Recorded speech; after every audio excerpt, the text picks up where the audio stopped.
Money purse కి ఎటువంటి paid channels are groups లేవు. ఎవరైనా మనీ పర్స్ పేరు మీద కానీ వాళ్ళ ప్రమోటర్స్ పేరు మీద కానీ డబ్బులు మిమ్మల్ని అడుగుతున్నట్టయితే స్కామ్స్టర్స్ అని గుర్తుంచుకోండి.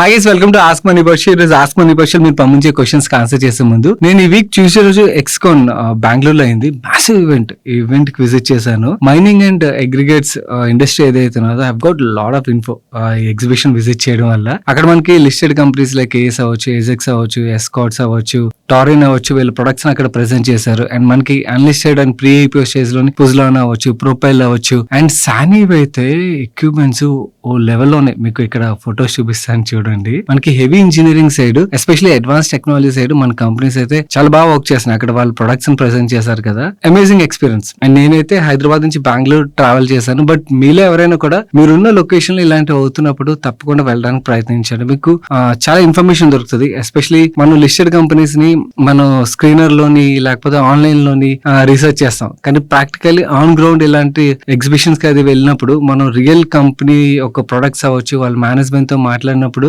మనకి యాక్చువల్లీ కంపెనీస్ రిలేటెడ్ గా చాలా క్లారిటీ వస్తుంది, బిజినెస్ రిలేటెడ్ గా కాన్ఫిడెన్స్ వస్తుంది. ఇక్కడ కొన్ని కంపెనీస్ ఒక క్లయింట్స్ తో మాట్లాడాను, వాళ్ళ ఎంప్లాయీస్ తో మాట్లాడాను. ఈ ఎక్స్పీరియన్స్ ఏదైతే ఉన్నదో ఇండస్ట్రీ రిలేటెడ్ గా అసలు ఏం జరుగుతున్నది, ఎవరు టాప్ ప్లేయర్స్. యాక్చువల్లీ కొన్ని కంపెనీస్ లిస్టెడ్ స్పేస్ లో వాళ్ళు క్లెయిమ్ చేసుకుంటారు కదా, మేము నెంబర్ 3, నెంబర్ 4, నెంబర్ 5 అని చెప్పి. బట్ రియాలిటీలో అక్కడ ఏంటి, ఇవన్నీ కూడా మనకు క్లారిటీ వస్తాయి. ఇన్ఫాక్ట్ మీకు కూడా ఇలాంటి ఎగ్జిబిషన్స్ ఏమైనా అవుతున్నాయి అని దాని రిలేటెడ్ గా తెలిసింది అనుకోండి, కింద కామెంట్ సెక్షన్ లో షేర్ చేయండి. నేను కూడా జాయిన్ అవడానికి అయితే ప్రయత్నిస్తాను. Let's go. నాకు కూడా ఏమైనా తెలిసినట్టయితే మీకు షేర్ చేయడానికి అయితే ప్రయత్నిస్తాను. ఐ థింక్ ఈ వీడియో రిలీజ్ అయ్యే టైంకి ఇది అయిపోయి ఉంటుంది. నేను ఇన్స్టాలో పోస్ట్ చేద్దాం అనుకున్నాను, కానీ ఈ వీక్ లోని స్కెడ్యూల్ బాగా టైట్ ఉండడం వల్ల పోస్ట్ చేయలేకపోయాను.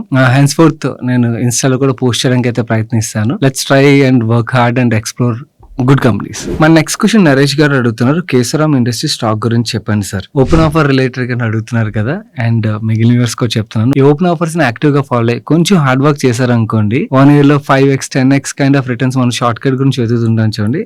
This is one of the route for that short cut. అంటే షార్ట్ టర్మ్ లో ఆ మంచి హైయెస్ట్ రిటర్న్స్ రావడానికి ఛాన్సెస్ అన్నమాట. కాకపోతే అన్ని ఓపెన్ ఆఫర్లు వర్కౌట్ అవ్వవు. ఎందుకంటే కొంతమంది ప్రమోటర్స్ ఓపెన్ ఆఫర్ ట్రిగర్ చేస్తారు, లిస్టెడ్ కంపెనీని ఎక్వైర్ చేస్తారు. బట్ దాని తర్వాత ఆ లిస్టెడ్ కంపెనీలో ఏం ట్రాక్షన్ క్రియేట్ చేయరు. ట్రాక్షన్ క్రియేట్ చేయనప్పుడు మన డబ్బులు అలాగే స్టక్ అయిపోతాయి. బట్ కొన్ని కంపెనీస్ లో ఏమవుతుందంటే అసలు అంటే ఓపెన్ ఆఫర్స్ రిలేటెడ్ ఎవరికైతే ఐడియా లేదో జస్ట్ బేసిక్ కాన్సెప్ట్ నుంచి ఎక్స్ప్లెయిన్ చేయడానికి ప్రయత్నిస్తాను. మనకి స్టాక్ మార్కెట్ లిస్టెడ్ కంపెనీస్ చాలా ఉంటాయి కదా, 6,000 కంపెనీలు ఉంటాయి. ఇంకా వీటిల్లోని కొన్ని కంపెనీస్ బిజినెస్ ఏముండవు, అవి ఎప్పుడో లిస్ట్ చేసి ఉంటారు, అవి జంక్ అయిపోయి ఉంటాయి. మనకు తెలుసు బిజినెస్ సైకిల్స్ చాలా షార్ట్ టర్మ్ ఉంటాయి. అండ్ ఎప్పుడైతే సైకిల్ ఎండ్ అయిపోతుందో ఆ బిజినెస్ అలా ఉండిపోద్ది అండ్ స్టాక్ ని డీలిస్ట్ చేయరన్నమాట. నో అన్లిస్టెడ్ కంపెనీస్ ఏవైతే కొన్ని ఉంటాయో వాళ్ళకి వేరియస్ ఛాలెంజెస్ వల్ల వాళ్ళు ఐపీఓ రూట్ లో రాలేరు. ఎందుకంటే ఐపీఓ రూట్ లో రావాలంటే మనకి రెగ్యులేటర్ రిలేటెడ్ గా కంప్లైంట్స్ ఫాలో అవ్వాల్సి ఉంటది. అండ్ ఇవన్నీ కూడా చాలా ఉంటుంది. ఈ ప్రాసెస్ ఏదైతే ఉంటుందో ఆ ప్రాసెస్ ని అవాయిడ్ చేయడం కోసం అని కంపెనీస్ ఏం చేస్తాయంటే మనకి ఈ లిస్టెడ్ స్పేస్ లోని జంక్ కంపెనీస్ ఉంటాయి చూడండి, వాటిని ఎన్సీఎల్టీ రూట్ లో కొనేసుకుంటారు అనమాట. ఒక టైంలో 2 కోట్లు 3 కోట్లు 4 కోట్లు కూడా అవైలబుల్ ఉండేవి కంపెనీలు ఇప్పుడు 10 కోట్లు 12 కోట్లు కూడా ట్రేడ్ అవుతున్నాయి అన్నమాట. ఇలాంటి కంపెనీలు కొనుక్కున్నప్పుడు మార్కెట్ లో చూస్తుంటే కంపెనీలో ఏం బిజినెస్ ఉండదు కదా. ఏం బిజినెస్ ఉండదు కాబట్టి స్టాక్స్ అన్ని కూడా డెడ్ చీప్ వాల్యుయేషన్ లో ట్రేడ్ అవుతుంటాయి. ఎందుకంటే ఆ స్టాక్ రిలేటెడ్ మార్కెట్ ఏం హోప్ ఉండదు. నౌ ఈ కొత్త ప్రమోటర్ ఎవరైతే ఈ ఓపెన్ ఆఫర్ ట్రిగర్ చేస్తారో ఓకే, ఆ ప్రమోటర్ ఒక ఉద్దేశం ఏముంటదంటే, అందరూ అని కాదు కొంతమంది మెజారిటీ ఆఫ్ దమ్ ఉద్దేశం ఏముంటదంటే వాళ్ళ ఎగ్జిస్టింగ్ ప్రైవేట్ బిజినెస్ ఏదైతే దాన్ని తీసుకొచ్చి రివర్స్ మర్జర్ చేస్తారన్నమాట. దీని ద్వారా స్టాక్ మార్కెట్ లో ఆ కంపెనీని లిస్ట్ చేస్తారు. ఇలా లిస్ట్ చేసినప్పుడు ఏమవుతుందంటే ఈ కంపెనీ రిలేటెడ్ అసలు ఎటువంటి హోప్ ఉంటుంది కాబట్టి అది చాలా డెడ్ చీప్ వాల్యుయేషన్ ఉంటది కదా. ఈ కొత్త బిజినెస్ ఏదైతే ఇందులో యాడ్ అవుతుందో, యాడ్ అయినప్పుడు ఒక్కసారి మనకి నెంబర్స్ రావడం, ఈ బిజినెస్ గ్రో అవుతుంది కాబట్టి ఆటోమేటిక్ ఈ స్టాక్ లోని మనకి మ్యాసివ్ రీరేటింగ్ అనేది మనం చూస్తామన్నమాట. మీరు లాస్ట్ 1 year లో కొన్ని ఓపెన్ ఆఫర్ లోనే చూసుండొచ్చు. ఈఎంఐ ఇండియా వచ్చి ఇలా చాలా కంపెనీలు ఉన్నాయి. ఓకే, ఎగ్జాంపుల్ కింద 1-2 పేర్లు మాట్లాడుతున్నాను. ఓకే, ఇలా చాలా కంపెనీస్ లో మనకి ఆ మ్యాసివ్ రన్ అప్ అయితే చూస్తాం. ఇది లాస్ట్ చాలా సంవత్సరాల నుంచి నడుస్తుంది. ప్రీవియస్ గా ఒక 1.5 year బ్యాక్ ఆస్ లో కూడా ఇది మాట్లాడాను. సేమ్ మన ఈ ఓపెన్ ఆఫర్ ని ట్రాక్ చేసి ఓకే కొంచెం హార్డ్ వర్క్ చేసి, ఓకే ఎలా అంటే హార్డ్ వర్క్ చేయాలంటే బేసికలీ ఓపెన్ ఆఫర్ ట్రిగర్ అయినప్పుడు ఎవరు ఈ ఓపెన్ ఆఫర్ ఇష్యూ చేశారు, ఓకే వాళ్ళ పేర్లు ఇవన్నీ కూడా సర్చ్ చేసి వాళ్ళకి ఏమైనా కంపెనీస్ ఉన్నాయా, ఉన్నట్టయితే ఆ కంపెనీస్ యొక్క పర్ఫార్మెన్స్ ఎలా ఉన్నది. లెట్స్ సే ఈ లిస్టెడ్ కంపెనీ కన్నా కూడా ఆ కంపెనీ యొక్క నెంబర్స్ ప్రైవేట్ స్పేస్ లో ఉన్న కంపెనీ చాలా పెద్ద కంపెనీ అనుకోండి, దెన్ ఆటోమేటిక్ గా ఏమవుతుంది, ఆ పెద్ద కంపెనీ ఇందులో మర్జ్ చేయగానే ఏమవుతుంది, ఇది కూడా ఓవరాల్ గా లార్జ్ కంపెనీ అవుతుంది. దీని మీద మార్కెట్ పర్సెప్షన్ మారిపోద్ది. కాబట్టి ఒక్కసారి మనకి స్టాక్ లోని ఆ మ్యాసివ్ రిటర్న్, ఆ రన్ అప్ 1 year లో 5 బ్యాగర్లు అవ్వచ్చు, 10 బ్యాగర్లు అవ్వచ్చు, మనకు దొరికే ఛాన్స్ ఉంటుంది. కాకపోతే అంత ఈజీ కాదు. ఫస్ట్ ట్రాక్ చేయడం అంత ఈజీ కాదు, ఐడెంటిఫై చేయడం అంత ఈజీ కాదు, బై చేయడం కూడా అంత ఈజీ కాదు. ఓకే, ట్రాక్ చేయడానికి ఎవ్రీ నైట్ ఎక్స్చేంజ్ ఫైలింగ్స్ ని చదువుతూ ఉండాలి. అండ్ ఆల్సో మనకి దీని రిలేటెడ్ హోంవర్క్ చేయాలంటే మనం వేరే లింక్స్ వెతుకుతూ ఉండాలి. వెతికితే ఎక్కడో చోట మనకు కనెక్ట్ దొరుకుతుంది, ఇది జరిగే ఛాన్స్ ఉన్నదని చెప్పి. థర్డ్ థింగ్ ఏంటంటే మనం బై చేయాలన్నా కూడా మన ఒక్కళ్ళ మార్కెట్లో స్మార్ట్ ఉండం కదా, చాలా మంది ఉంటారు కాబట్టి వాళ్ళు ఆటోమేటిక్ గా బై ఆర్డర్లు పెడుతూ ఉంటారు దాని నెక్స్ట్ డే నుంచి. సో మనకి ఈ స్టాక్ మార్కెట్ క్యాపిటల్ చాలా తక్కువ ఉంటాయి, 10 కోట్లు, 15 కోట్లు, 20 కోట్లు, 40 కోట్లు, 50 కోట్లు ఇలాంటివి ఉంటాయి అన్నమాట చాలా వరకు. కేసు వేరే కేసు, దాని గురించి కూడా మాట్లాడతాను. బట్ మిగిలిన కేసులోనే ఏంటంటే అది చాలా చిన్న మార్కెట్ క్యాప్ లో ఉంటాయి కాబట్టి మనకి లిక్విడిటీ అన్నది చాలా తక్కువ ఉంటుంది. సో రెగ్యులర్ గా ఒక 2-3 నెలలు దండయాత్ర చేస్తే ఏదో ఒక రోజు దొరికే ఛాన్స్ ఉంటుంది. సో అలా స్టాక్ దొరికిందంటే అప్పుడు మనం మా రిటర్న్స్ అನ್ನು సంపాదించగలుగుతాం అన్నమాట. సో ఇవి హార్డ్ వర్క్ అంతా చేస్తే ఆ రిటర్న్స్ అన్ని వస్తాయి. నువ్వు కమింగ్ టు కేసరం విషయంకి వచ్చేసరికి ఈ కేసరం రిలేటెడ్ గా మనకి ఓపెన్ ఆఫర్ ఇష్యూ చేసిన ఫ్రంటియర్ వేర్ హౌసింగ్ ఏదైతే ఉన్నదో దీని రిలేటెడ్ గా నేను అంత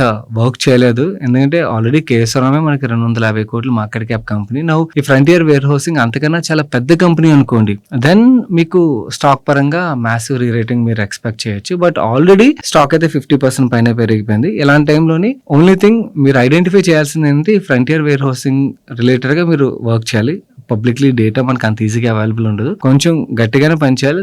మీకు ఎప్పుడైతే కేసరం కన్నా కూడా ఇది చాలా పెద్ద కంపెనీ, ఒక 1000 కోట్లు 1500 కోట్లు రెవెన్యూ జనరేట్ చేసే కంపెనీ ఆల్రెడీ చేస్తుంది ప్రైవేట్ స్పేస్ లోని. సో అది మర్జ్ చేస్తున్నారని మీకు అనిపిస్తే అప్పుడు మీరు చూడాలి. కానీ మనకి సైజ్ పరంగా సిమిలర్ ఉన్నది అండ్ స్టాక్ ఆల్రెడీ 50% పెరిగిపోయింది కాబట్టి అలాంటి కేసులోని అవాయిడ్ చేయడం వుడ్ బి బెటర్ అవుతుంది. అండ్ మిగిలిన వ్యూవర్స్ కూడా ఈ ఓపెన్ ఆఫర్స్ ని కొంచెం ట్రాక్ చేయడానికి ప్రయత్నించండి. ఎఫర్ట్ అయితే చాలా ఉంటది, అంత ఈజీగా returns Rao. But actually one of the short cut to get multi bagger returns. మనకి మిగిలిన కంపెనీస్ లోని అంటే సరిగ్గా ఐడెంటిఫై చేసి ఓకే సరిగ్గా మనం బై చేయగలిగినట్టయితే ఫైట్ నెల రోజులు 2 నెలలు 3 నెలలు యుద్ధం చేసి బై చేయగలిగినట్టయితే మనకి ఆ 1 year లోని 1.5 2 years లోని ఏదైతే 5x 10x kind of returns ఉంటాయో మనకి మిగిలిన కంపెనీస్ లో అలాంటి రిటర్న్ మీకు అంత షార్ట్ పీరియడ్ లో రాదు కదా. మనకి 2-3 years లో 100% పెరిగినా కూడా అది చాలా మంచి రిటర్న్ గా చూస్తుంటాం. వేరేస్ ఇక్కడ మనకి అంతకన్నా ఎక్స్పోనెన్షియల్ రిటర్న్ వచ్చే ఆస్కారం ఉంటుంది. కానీ హార్డ్ వర్క్ చేయాలి, హార్డ్ వర్క్ చేస్తే రిటర్న్ దొరికే పాసిబిలిటీ ఉంటుంది. మన నెక్స్ట్ క్వశ్చన్ బండారు నరేష్ గారు అడుగుతున్నారు. హాయ్ అన్న, నేను ఒక ఆటో డ్రైవర్, హైదరాబాద్ లో నాకు మంత్లీ 40,000 అయితే వస్తుంది. నేను మ్యూచువల్ ఫండ్ లోని మంత్లీ 5,000 రూపీస్ అయితే ఇన్వెస్ట్ చేస్తున్నాను. యూటీఐ నిఫ్టీ 50 ఇండెక్స్ ఫండ్ లో 2,000 రూపీస్, పరాగ్ ఫ్లెక్సీ క్యాప్ లో 1,000 rupees, LIC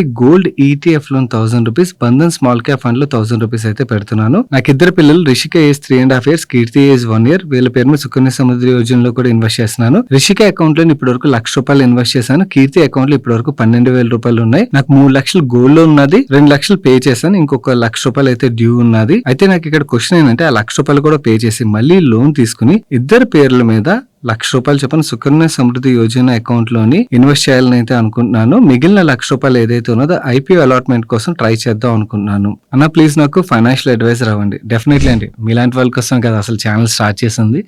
and first of all I appreciate you. ఎందుకంటే ఆటో డ్రైవర్ వర్క్ చేస్తూ కూడా ఇంత ప్రాపర్ గా మీ పర్సనల్ ఫైనాన్సెస్ రిలేటెడ్ గా ప్లాన్ చేసుకుని ఇన్వెస్ట్ చేస్తున్నారు, ఫైనాన్షియల్ నాలెడ్జ్ ఇంప్రూవ్ చేసుకున్నారు. I really appreciate you for that. ఎందుకంటే చాలా తక్కువ మంది ఉంటారు. అండ్ ఇన్ఫాక్ట్ యాక్చువల్లీ చాలా పెద్ద పెద్ద జాబులు చేసే వాళ్ళే వాళ్ళ పర్సనల్ ఫైనాన్స్ రిలేటెడ్ గా అసలు ఎఫోర్ట్ పెట్టరు. ఎవరు పడితే వాళ్ళ మాటలు నమ్మేసి ఇష్టం వచ్చినట్టుగా ఇన్వెస్ట్ చేసి డబ్బులు పోగొట్టుకుని ఉంటారు. బట్ మీరు ఆ ఎఫోర్ట్ పెట్టి మీరు మ్యూచువల్ ఫండ్స్ లో ఇన్వెస్ట్ చేయడం, ప్రాపర్ గా ప్లాన్ చేసుకోవడం ఏదైతే ఉన్నదో నాకైతే చాలా బాగా అనిపించింది. You made my day. కాకపోతే ఒకటి, మీరు ఇప్పుడు ఫాలో అనుకున్న స్ట్రాటజీ ఏదైతే ఉన్నదో అప్పు తీసుకుని ఇన్వెస్ట్ చేసేది, నార్మల్ ఎవరైనా కూడా ఆ స్ట్రాటజీ ఎప్పుడు ఫాలో అవుతారు? మనం అప్పు తీసుకునే చోట మనం పే చేయాల్సిన ఇంట్రెస్ట్ రేట్ తక్కువ ఉండి మనం ఇన్వెస్ట్ చేసే చోట మనకు వచ్చే రిటర్న్ ఎక్కువ ఉన్నది అనుకోండి, ఒక 3-4% ఎక్కువ ఉన్నది అనుకుంటే అప్పుడు మనకు ఆ బెనిఫిట్ అన్నది వస్తుంది. ఓకే, అయినా కూడా అంత రిస్క్ తీసుకోవద్దని నేను నార్మల్ చెప్తాను. బట్ ఓకే, ఎవరైనా చేస్తే అలా చేస్తారు. బట్ మీరు ఇక్కడ చేయాలనుకుంటుంది ఏంటి, గోల్డ్ లోన్ తీసుకోవాలనుకున్నారు. గోల్డ్ లోన్ ఒక ఇంట్రెస్ట్ రేట్ మీ ప్రొఫైల్ చూసినట్టయితే డబుల్ డిజిట్ లోనే ఉంటుంది, లేదా సింగిల్ డిజిట్ లో తీసుకున్నా కూడా మీకు 8-9% మధ్యలోనే ఉంటుంది. అండ్ సుకన్య సమృద్ధి యోజనలో మీకు వచ్చే రిటర్న్ ఎంత, సేమ్ అంతే ఉంటుంది కదా, అంతకన్నా తక్కువ ఉంటుంది కదా. సో అలాంటి అలాంటప్పుడు మీరు ఇక్కడ బెనిఫిట్ ఎక్కడ పొందుతున్నారు? ఇన్‌ఫాక్ట్ యాక్చువల్లీ మీరు నష్టపోతారు. సో, అలాంటి రిస్క్ తీసుకోవద్దు. అండ్ ఈ ఐపీఓలు రిలేటెడ్‌గా అంటారా? యూఫోరియా ఎప్పుడోకప్పుడు అయిపోతదండి. ఓకే. అయిపోయినప్పుడు మనకి ఇలాంటి లిస్టింగ్ గెయిన్స్ ఇవన్నీ ఉండవన్నమాట. అన్నెసెసరీగా ఆ టైంలో ఐపీఓసే రావడం మానేసారనుకోండి, మంచి ఐపీఓలు రావట్లేదనుకోండి, మీరు ఇంట్రెస్ట్ కడుతుంటారు. ఇక్కడ ఆ డబ్బుల మీద ఏం సంపాదించేది ఉండదు. సో, అవసరం లేదు, అంత రిస్క్ తీసుకోవాల్సిన అవసరం లేదు. మీరు ఇప్పుడు ఏదైతే ప్రాపర్‌గా ఎళ్తున్నారో దాన్ని ప్రాపర్‌గా ఇంప్లిమెంట్ చేయండి చాలు. అండ్ కొత్త అప్పులు తీసుకోకుండా మీరు ఇంప్లిమెంట్ చేయగలిగినట్టయితే మీ పర్సనల్ ఫైనాన్సెస్ అన్నీ కూడా నెమ్మదిగా స్ట్రాంగ్ అవుతాయి. మీరు ఇప్పుడు ఫాలో అవుతున్న ప్లాన్ ఏదైతే ఉందో దాన్ని ఇలాగే ఇంప్లిమెంట్ చేసుకుంటూ వెళ్ళండి. లివరేజ్ తీసుకొని రిస్క్‌లు తీసుకోవాల్సిన అవసరం అయితే లేదు. మన next question union and handle నుంచి వచ్చింది. హై సైన్ please share your view on MBEL. They have advance order book with them which is good and 2030 Commonwealth Games will boost sales of PEB sector. Second stock జెడ్టెక్ మీద కూడా మీ వ్యూని share చేయండి. Okay, first జెడ్టెక్ గురించి మాట్లాడుకుందాం అండి. This is more interesting company. దాని తర్వాత ఎంబీఎల్ గురించి కూడా మాట్లాడుకుందాం. సో జెడ్టెక్ మీరు ఈజీలీ రిలేట్ అవ్వాలంటే మన రీసెంట్ టైంలోని గవర్నమెంట్ పార్క్స్ కానీ లేకపోతే చిన్న పార్క్స్కి వెళ్ళాం అనుకోండి, అక్కడ మీకు స్క్రాప్ నుంచి తయారు చేసిన వేరే స్ట్రక్చర్స్ మనకి యానిమల్ షేప్ లో అవ్వచ్చు, బర్డ్ షేప్ లో అవ్వచ్చు, లేకపోతే దేవుళ్ళ షేప్ లో అవ్వచ్చు, కనబడుతున్నాయా? ఓకే, ఈ జెడ్టెక్ ఏం చేస్తుందంటే గవర్నమెంట్ యొక్క ల్యాండ్స్ ఏవైతే ఉంటాయో గవర్నమెంట్ కూడా యాక్చువల్లీ వాళ్ళు ఇలాంటి థీమ్ పార్క్స్ అవి చాలా చోట్ల చిన్న పార్క్స్ బిల్డ్ చేయడం అనేది వాళ్ళకి టార్గెట్ ఉంటుంది కదా.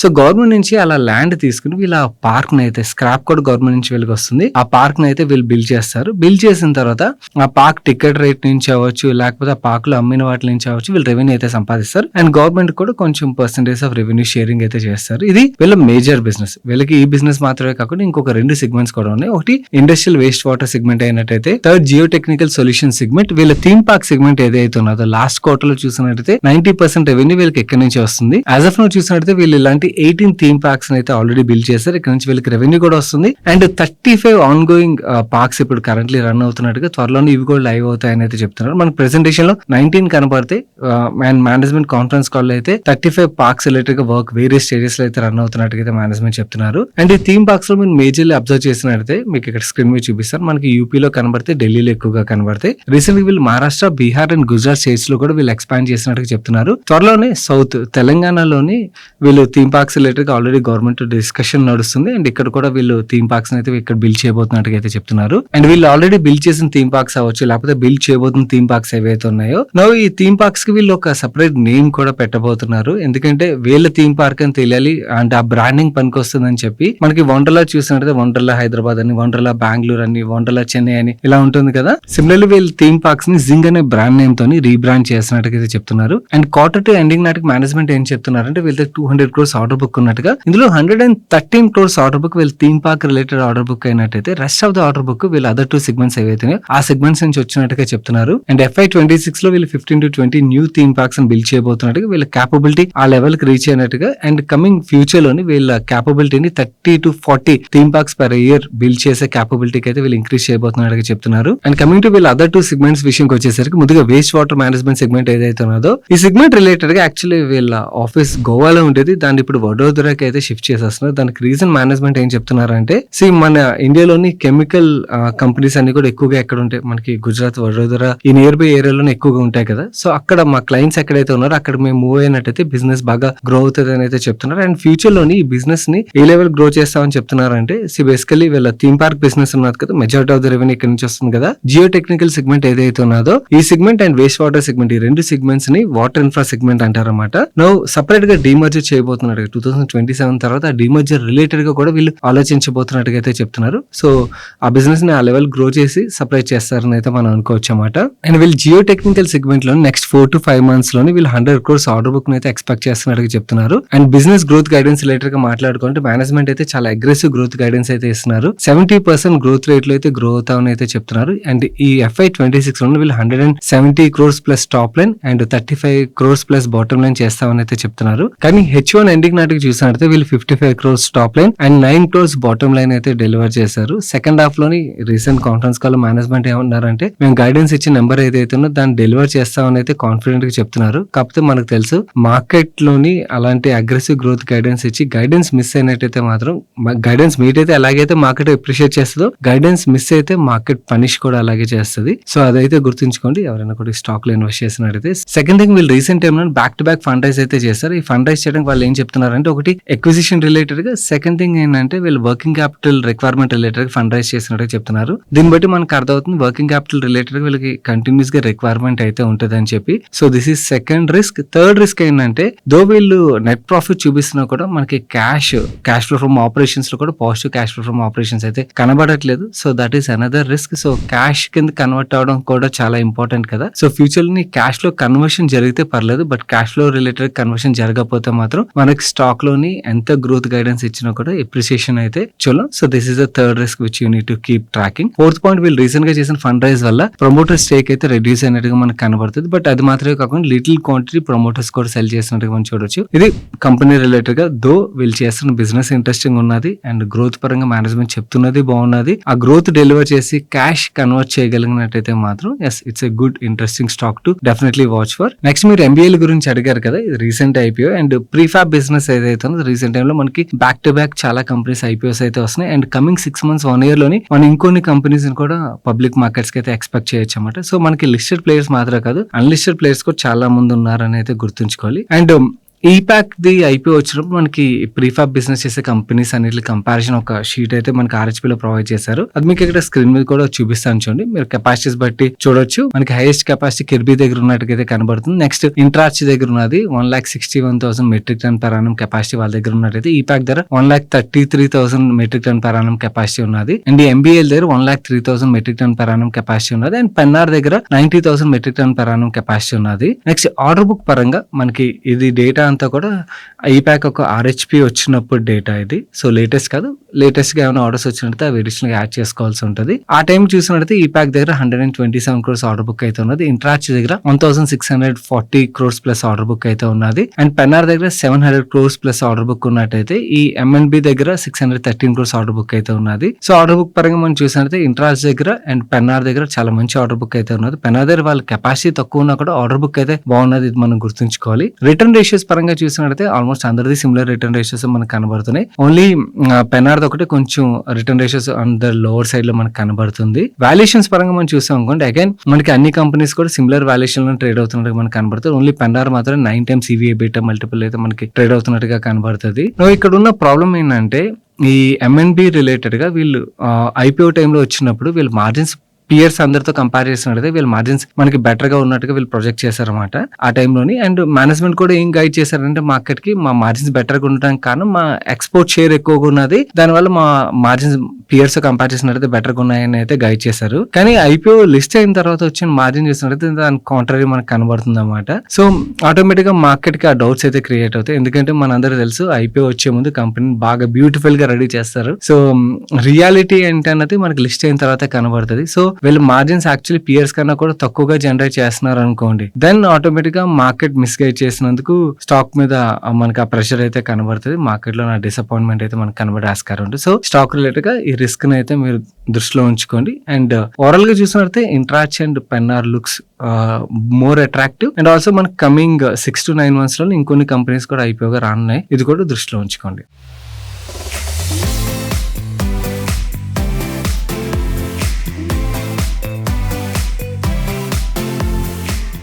నవీరు సండే ఫండే సజెషన్ విషయంకి వచ్చేసరికి, సోనీ లీవ్ లోని కుట్రం పురిందావన్ అని చెప్పి ఒక సిరీస్ అయితే చూసాను. నాకైతే బాగా నచ్చింది. మిగిలిన వాళ్ళు మన వ్యూవర్స్ కూడా చాలా మంది చూస్తుంటారు కదా, చూస్తే మీ ఫీడ్బ్యాక్ అయితే కింద కామెంట్ సెక్షన్ లో షేర్ చేయండి. మంచి థ్రిల్లర్ సిరీస్ అది. అండ్ ఆల్సో నేను రిలీజ్ చేసిన పాడ్కాస్ట్ చూసారా, ఎంత దారుణం కదా, మరీ దారుణంగా ఇన్సూరెన్స్ కంపెనీస్ ఓకే మనం ప్రీమియం కట్టినప్పుడు కట్టించేసుకున్నాయి, బట్ క్లెయిమ్ కి వచ్చేసరికి ఎలా ప్లే చేస్తున్నాయి. ఆ ALM గురించి విన్నారా?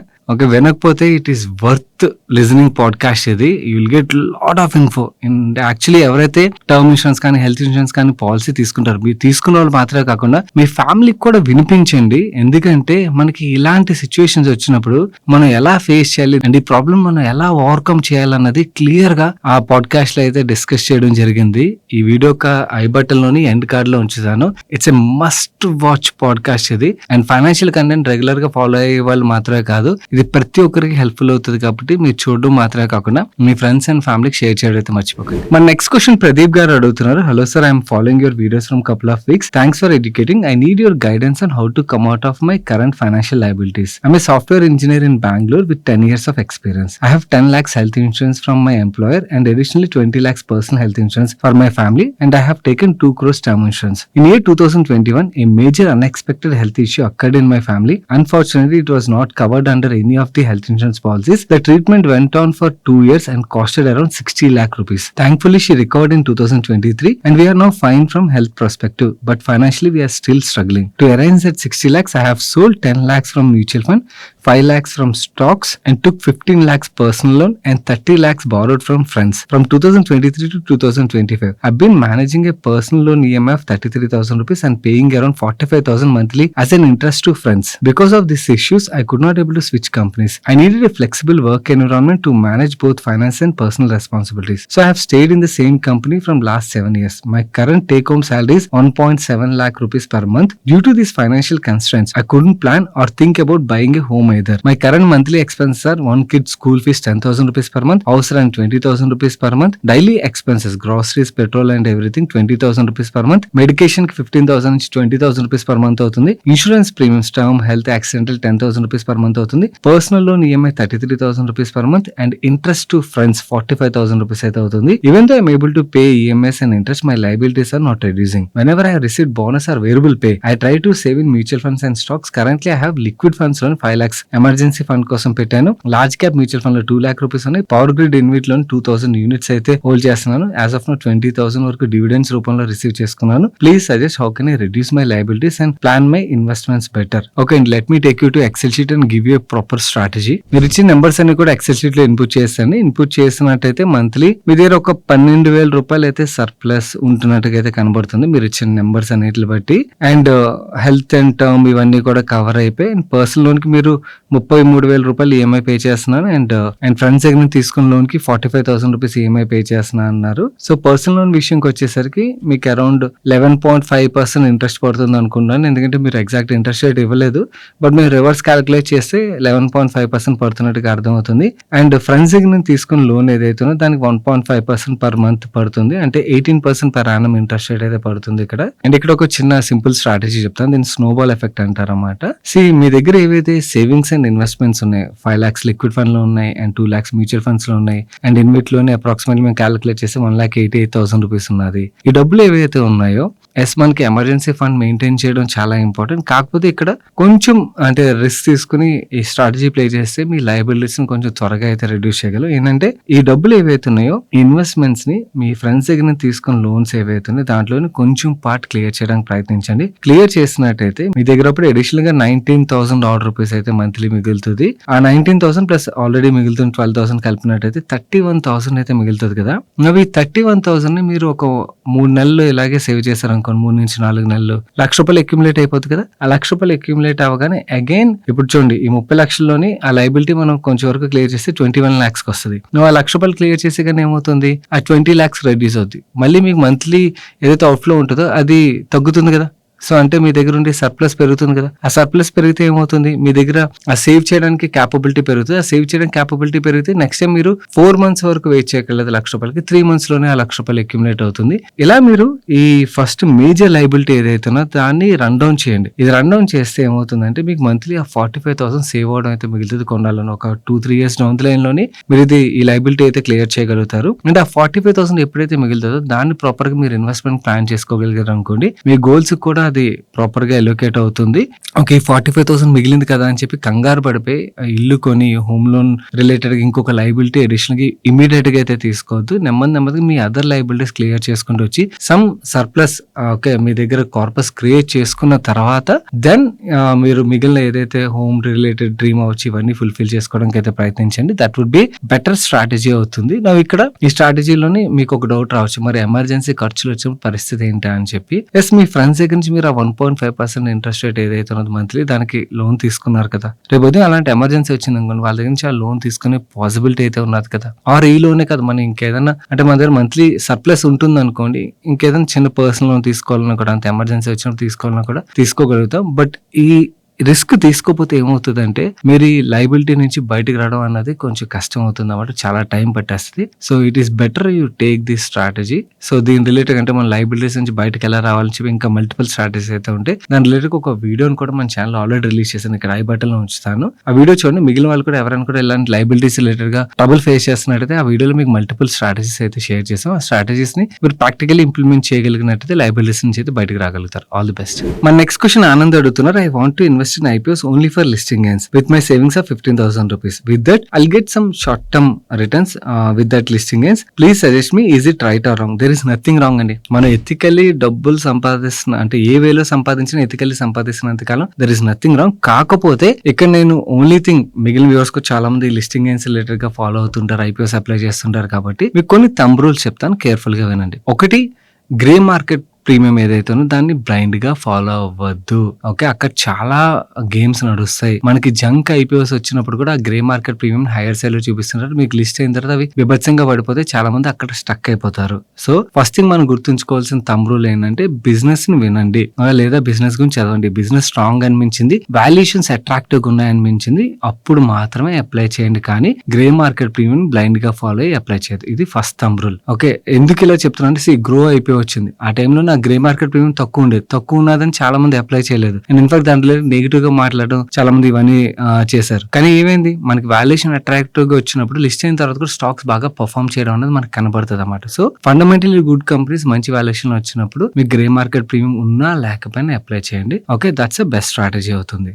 సెకండ్ థింగ్, మీరు షార్ట్ టర్మ్ లిస్టింగ్ గెయిన్స్ గురించి అప్లై చేస్తున్నప్పుడు లిస్ట్ అయిన తర్వాత మీ కంపెనీ పెరుగుతుందంటే లాంగ్ టర్మ్ ఇన్వెస్టర్ లో బిహేవ్ చేయొద్దు. చాలా మంది చేసే పొరపాటు ఇది. ఓకే, ఆ లిస్టింగ్ గెయిన్స్ కానీ ఇన్వెస్ట్ చేస్తారు, కంపెనీ పెరుగుతుంది అనుకో, స్టాక్ ప్రైస్ పెరుగుతుంది అనుకో, నేను ఎక్కడ మిస్ అయిపోతానో, ఏదైనా స్టాక్ ఇంకా ర్యాలీ అయిపోద్దేమో అని చెప్పి అప్పుడు లాంగ్ టర్మ్ ఇన్వెస్టర్ వాళ్ళ స్ట్రాటజీని మారుస్తుంటారు అనమాట. That is wrong. ఎందుకంటే అప్పుడు ఏమవుతుందంటే మీ దగ్గర ఉన్న లిమిటెడ్ లిక్విడిటీని మీరు అక్కడ అన్నెసరీ స్టక్ అయిపోతారు. రేపు ఆ స్టాక్ పడిపోయింది అనుకోండి, పడిపోయినప్పుడు మీ డబ్బులు స్టక్ అయిపోతే అగైన్ అక్కడ మళ్ళీ అగైన్ నష్టపోతాయేమో అని చెప్పి కంగారు పడిపోయి అప్పుడు అమ్మేయడం ఇలాంటివన్నీ చేస్తుంటాం అనమాట. సో మీరు లిస్టింగ్ గెయిన్స్ గురించి అప్లై చేసినప్పుడు లిస్టింగ్ గెయిన్స్ రిలేటెడ్ గానే ప్లే చేయండి. మీ ఆ స్ట్రాటజీ అలాగే ఉంచుకోండి. లాంగ్ టర్మ్ కి అప్లై చేసేటప్పుడు ఆ స్ట్రాటజీ వేరే ఉంటుంది, ఆ టైంలో అలాగే ప్లే చేయాలి. ఓకే, సెకండ్ థింగ్ ఇది గుర్తుంచుకోండి. థర్డ్ థింగ్, ఐపీఓలో అలాట్మెంట్ రావట్లేదని చెప్పి ఏ ఐపీఓ పడితే ఆ ఐపీఓలో అప్లై చేయొద్దు. ఓకే, మంచి ఐపీఓలో మీకు అలాట్మెంట్ ఒక ఐపీఓలో రాలేదనుకోండి, నెక్స్ట్ ఇంకొక ఐపీఓ ట్రై చేయండి మంచిది వచ్చినప్పుడు, అప్పుడు అప్లై చేయండి. కానీ ఆ డబ్బులు అలా ఉంచుకోండి. ఓకే, క్యాష్ ఉన్నది కదా అని కంగారు పడిపోయి ఏ ఐపీఓలో పడితే ఆ ఐపీఓలో అప్లై చేస్తే అన్నెసరీ నష్టపోయే ఛాన్సెస్ ఉంటాయి అన్నమాట. సో ఇవి ఈ సింపుల్ థంబ్ రూల్స్ మీరు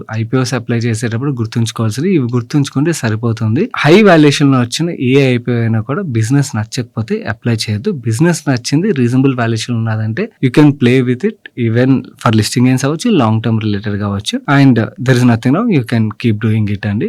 అండ్ చాలా మంది రీసెంట్ టైంలో ఎస్ఎంఈ రిలేటెడ్ కూడా చేస్తున్నారు. ఎస్ఎంఈ రిలేటెడ్ ఇంకొంచెం జాగ్రత్తగా ఉండాలి. ఎందుకంటే మనకి మెయిన్ బోర్డ్ లో వచ్చే కంపెనీస్ అట్లీస్ట్ లార్జ్ కంపెనీస్ ఉంటాయి కాబట్టి మనం ఎక్కడైనా వెతికితే వాటి రిలేటెడ్ మనకి డేటా దొరుకుతుంది. బట్ వేరే ఎస్ఎంఈ రిలేటెడ్ మనకి చాలా చిన్న కంపెనీస్ ఉంటాయి కాబట్టి unless whether you are sure about it, అంటే బిజినెస్ పరంగా కానీ ఇవన్నీ రిలేటెడ్ గా మీరు ఆ ప్రొడక్ట్ నైనా ఎక్కడైనా చూడడం కానీ మీ ఫ్రెండ్స్ అండ్ ఫ్యామిలీ సర్కిల్లో ఎక్కడో చోట వెతికి దాని రిలేటెడ్ కొంచెం హోంవర్క్ చేయండి. చేసి మీకు అక్కడ కనబడింది అనుకుంటే వాళ్ళు ఆ ప్రొడక్ట్ వాడేవని కానీ లేకపోతే దాని రిలేటెడ్ గా ఫీడ్బ్యాక్ వాళ్ళ ఆఫీస్ చూసామని కానీ ఏదైనా ఫీడ్బ్యాక్ వచ్చింది, అలాంటివి ఏమైనా క్లారిటీలు ఉన్నప్పుడు మాత్రమే బిజినెస్ రిలేటెడ్ గా అప్లై చేయండి. కానీ అగైన్ ఇక్కడ కూడా యూఫోరియా ఉన్నదని చెప్పి అయితే అప్లై చేయదు. అక్కడ మీరు మార్కెట్ యూఫోరియా బట్టి మీరు వెళ్ళారనుకోండి, పెద్ద రిస్క్ ఏంటంటే ఐపీఓ అప్లై చేసే టికెట్ సైజ్ కూడా ఎక్కువ ఉంటుంది కాబట్టి large size of money stuck అయిపోయే ఛాన్సెస్ ఉంటాయి. అండ్ రాంగ్ ఐపీఓలో అప్లై చేసినట్టయితే మన డబ్బులు కోల్పోయే ఛాన్స్ ఉంటాయి. అండ్ ఎస్ఎంఈ ఐపీఓస్ రిలేటెడ్ గా మీరు చూసినట్టయితే మనకి లిస్ట్ అయిన తర్వాత మోస్ట్ ఆఫ్ ద ఐపీఓస్ మనకు పడ్డమే కనబడుతుంటది. మంచి కంపెనీస్ మనకు ఓవర్ పీరియడ్ పెరుగుతాయి. కానీ ఏవైతే జంక్ కంపెనీస్ ఉంటాయి ఫస్ట్ 2-3 days లో ఏదో పెరుగుతాయి, కానీ దాని తర్వాత ప్రాఫిట్ బుకింగ్ అనేది మనకు కనబడుతుంది. అన్లెస్ మీరు 100% ష్యూర్ అయితే కానీ ఐపీఓస్ అయితే అప్లై చేయకండి. మన నెక్స్ట్ క్వశ్చన్ బ్రహ్మ గారు అడుగుతున్నారు. High sir, I'm a follower of money purse channel. I have one question.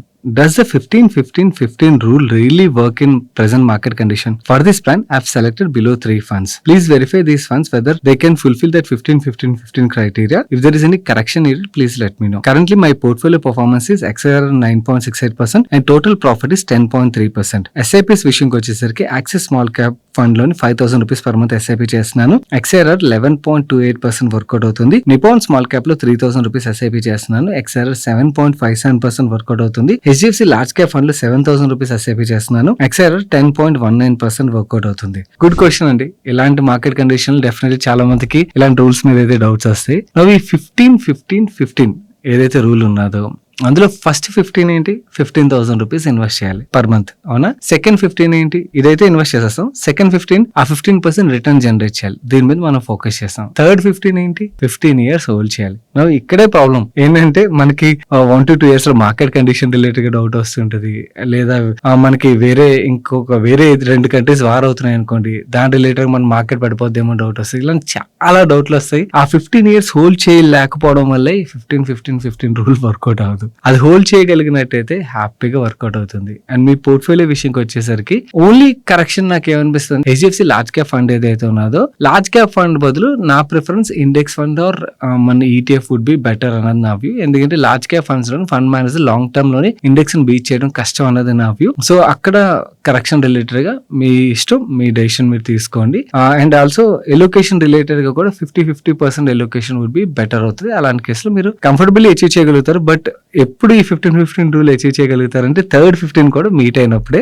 Third 15 కి మీరు టైం ఇవ్వాల్సి ఉంటుంది. మిగిలిన వ్యూవర్స్ కూడా నేను చెప్పదలుచుకున్నది అది, ఇలాంటి మార్కెట్ కండిషన్ లోని మనం చేస్తుంది రైటా రాంగ్ అని చెప్పి మనకు బోల్డ్ డౌట్స్ అయితే వస్తున్నాయా? ఓకే, కొత్తగా ఎస్పెషల్లీ ఎస్ఐపి స్టార్ట్ చేసే ఇన్వెస్టర్లు ఎవరైతే ఉంటారో వాళ్ళకైతే ఈ డౌట్స్ అయితే వస్తాయి. ఆ డౌట్ ని పక్కన పెట్టేయండి. నేను ఇన్ఫాక్ట్ ఇలాంటి మార్కెట్ కండిషన్ లో మీకు ఆ 15 కన్నా కూడా ఎక్కువ రిటర్న్ వచ్చే పాసిబిలిటీ ఉంటుంది. ఎందుకంటే మీకు ఈ టైంలో ఏవైతే ఎస్ఐపి అవ్వచ్చు, మీరు అడిషనల్ గా ఒకవేళ లంసం ఉన్నది ఇన్వెస్ట్ చేయగలిగారు అనుకోండి, ఏమవుతుందంటే లాంగ్ టర్మ్ లోని ఈ డబ్బులు మీకు అడిషనల్ రిటర్న్ అయితే జనరేట్ చేస్తాయి అన్నమాట. So market corrections are your friend, గుర్తుంచుకోండి. మార్కెట్ ర్యాలీయే మీకు ఫ్రెండ్ కాదు. చాలా మంది మార్కెట్ ర్యాలీని మీ ఫ్రెండ్ అనుకుంటారు, బట్ మార్కెట్ కరెక్షన్స్ మీ ఫ్రెండ్. ఎందుకంటే కరెక్షన్ టైంలో ఏదైతే మన డబ్బులు వెళ్తాయో అవే మనకి మంచి రిటర్న్ అయితే ఆర్ మంచి వెల్త్ అయితే క్రియేట్ చేస్తాయి. మన నెక్స్ట్ క్వశ్చన్ శివరాం ప్రసాద్ గారు అడుగుతున్నారు. హైస్ అయిన CP capital limited stock is trading 0.4 times book value. Company has no become NBFC post demerger. Is this is a buying opportunity or need to wait for what they are planning for? Post demerger stock అయితే continuous గా పడుతున్నది and promoter buying కూడా మనకు కనబడుతుంది. I think ఈ week లో కూడా promoter buying చూసినట్టున్నాను. అండ్ లాస్ట్ టైం ఒక కాన్ఫరెన్స్ కండక్ట్ చేసినప్పుడు ప్రమోటర్ అందులో వచ్చారన్నమాట. వచ్చినప్పుడు ఆయన ఏం చెప్పారంటే మార్కెట్ ని గైడ్ చేసింది, త్వరలోని ఎన్బిఎఫ్సి బిజినెస్ ఏదైతే ఉన్నదో అక్కడ టాప్ మేనేజ్మెంట్ వేరే అదర్ ఎన్బిఎఫ్సి నుంచి రిక్రూట్ చేస్తాం అండ్ ఈ బిజినెస్ గ్రో చేస్తాం అని అయితే మాట్లాడారు. కానీ అక్కడ నుంచి I think 1 or 2 months back నేను మాట్లాడుతున్నాను. దాని తర్వాత కూడా ఇప్పుడు కూడా అలాంటి ట్రాక్షన్ అయితే నాకైతే కనబడలేదు. అండ్ ఆల్సో వీళ్ళ దగ్గర ల్యాండ్ బ్యాంక్ ఉన్నది, దాన్ని మానిటైజ్ చేస్తా ఉన్నారు. దాని రిలేటెడ్ కూడా క్లారిటీ రావాల్సి ఉన్నది. సో బిజినెస్ రిలేటెడ్ గా మనకు ఆ క్లారిటీ అయితే లేదు, కానీ ప్రమోటర్ బయింగ్ అయితే ఉన్నది. ఇక్కడ ఇన్వెస్టర్స్ ఒక రిస్క్ అపెటైట్ బట్టి డెసిషన్స్ అయితే తీసుకుంటారు. Normally high risk taking investors ఎవరైతే ఉంటారో వాళ్ళు ఏం చేస్తారంటే ప్రమోటర్ బయింగ్ కనబడింది, బిజినెస్ రిలేటెడ్ గా క్లారిటీ లేకపోయినా కూడా వాళ్ళు బై చేస్తారు, బై చేసి హోల్డ్ చేస్తారు, పేషెంట్ గా వెయిట్ చేస్తారు అన్నమాట. అండ్ ఒక 1.5 year 2 years వెయిట్ చేసి అప్పుడు క్లారిటీ లేకపోతే అప్పుడు లాసెస్ బుక్ చేయడం కానీ అలాంటివి చేస్తారు. ఈ లోపల క్లారిటీ వచ్చేస్తుంది. ఒకవేళ బిజినెస్ రిలేటెడ్ గా క్లారిటీ వచ్చింది అనుకోండి, ఆటోమేటిక్ మనకి స్టాక్ ప్రైస్ లో అప్రిషియేషన్ కనబడుతుంది అన్నమాట. సో వాళ్ళ దగ్గర ఆ పేషెంట్ క్యాపిటల్ ఉంటుంది అండ్ ఆ రిస్క్ క్యాపిటల్ ఉంటుంది. అలాంటి వాళ్ళు ఆ రిస్క్ తీసుకుంటారు. బట్ అలాంటి రిస్క్ క్యాపిటల్ కానీ పేషెంట్ క్యాపిటల్ కానీ లేదనుకోండి, అలాంటి కేసులో ఏమవుతుందంటే ఎలాంటి కాల్స్ తీసుకున్నప్పుడు ప్రాబ్లం మీకు కొన్నిసార్లు 1 month 2 months 3 months 4 months are 6 months అయినా కూడా మీకు ఎటువంటివి ట్రాక్షన్ కనబడదు. అండ్ స్టాక్ పరంగా కూడా ఏం మూవ్ అవ్వదు. కొన్నిసార్లు మీకు స్టాక్ పడే ఆస్కారం కూడా ఉంటుంది. అలాంటి టైంలోని పేషెన్స్ టెస్ట్ అయిపోయి లాసెస్ లో చాలా మంది ఎగ్జిట్ అయిపోయే రిస్క్ ఉంటుంది. సో అలా నష్టాలు చూసే ఆస్కారం ఉంటుంది. So it all depends on investor ఒక మైండ్ సెట్ అండ్ వాళ్ళ risk appetite and risk capital, అంటే వాళ్ళ దగ్గర ఉన్న క్యాపిటల్ ఏదైతే ఉన్నదో దాంట్లో ఎంతవరకు రిస్క్ తీసుకోగలుగుతారు అండ్ ఈ క్యాపిటల్ రిలేటెడ్ వాళ్ళు వరీ అవుతారా లేదా అన్నది ఇవన్నిటి మీద డిపెండ్ అయి ఉంటుంది. సో మనకు నార్మల్ గా ఏదైనా కంపెనీలో ఇన్వెస్ట్ చేసేటప్పుడు మనం ఈ ఈక్వేషన్స్ అన్నిటిని కూడా అర్థం చేసుకుని ఇన్వెస్ట్మెంట్ రిలేటెడ్ డెసిషన్ తీసుకోవాల్సి ఉంటుంది. So now you need to assess your self. So assess చేసి దాన్ని బట్టి డెసిషన్ తీసుకోవడానికి అయితే ప్రయత్నించండి. యాజ్ ఆఫ్ నౌ అయితే బిజినెస్ పరంగా మీకు ఏం పెద్దగా ట్రాక్షన్ అయితే కనబడట్లేదు. ఓకే, నార్మల్ వాళ్ళ ఎగ్జిస్టింగ్ ఎన్బిఎఫ్సి రిలేటెడ్ ఏదైతే చిన్న బిజినెస్ ఉన్నదో అది మాత్రమే. వాళ్ళు ఏదైతే స్టేట్మెంట్స్ చేశారో అవేవి ఇంకా ట్రాక్షన్ మనకి కనబడలేదు. ఆ ట్రాక్షన్ కనబడిన తర్వాత మీకు స్టాక్ పరంగా ఆ రీరేటింగ్ వచ్చే ఆస్కారం ఉంటుంది. Now whether you have that risk capital patient capital ఉన్నదా లేదా అనేది మీరు డిసైడ్ అవ్వాలి. సో గైస్, ఎవరైతే నేను పాడ్కాస్ట్ మిస్ అయ్యారో ఇక్కడ వెనకాల వస్తే తప్పకుండా పాడ్కాస్ట్ అయితే చూడండి. మీకు చాలా మంచి వాల్యుబుల్ ఇన్ఫర్మేషన్ అయితే దొరుకుతుంది. ఇది ఈ రోజు ఆస్క్ మనీ పర్ షోకి అయితే వీడియో నచ్చి ప్రొడక్ట్ లైక్ చేయండి. వీడియోని లైక్ చేసి మీ ఫ్రెండ్స్ అండ్ ఫ్యామిలీకి వీడియో హెల్ప్ఫుల్ అవుతుంది అంటే వాళ్ళకి తప్పకుండా షేర్ చేయడం అయితే మర్చిపోకండి. అండ్ ఇదే ఫస్ట్ టైం మీరు మన మనీ పర్స్ ఛానల్కి వచ్చినట్లయితే ఛానల్ సబ్స్క్రైబ్ చేసి పక్కన బెల్ ఐకాన్ లో ఆల్ నోటిఫికేషన్స్ యాక్టివేట్ చేసుకోండి. నేను సాయి కృష్ణ భత్రి మరొక మంచి వీడియోతో మీ ముందుకు వస్తాను. Till then bye bye, take care.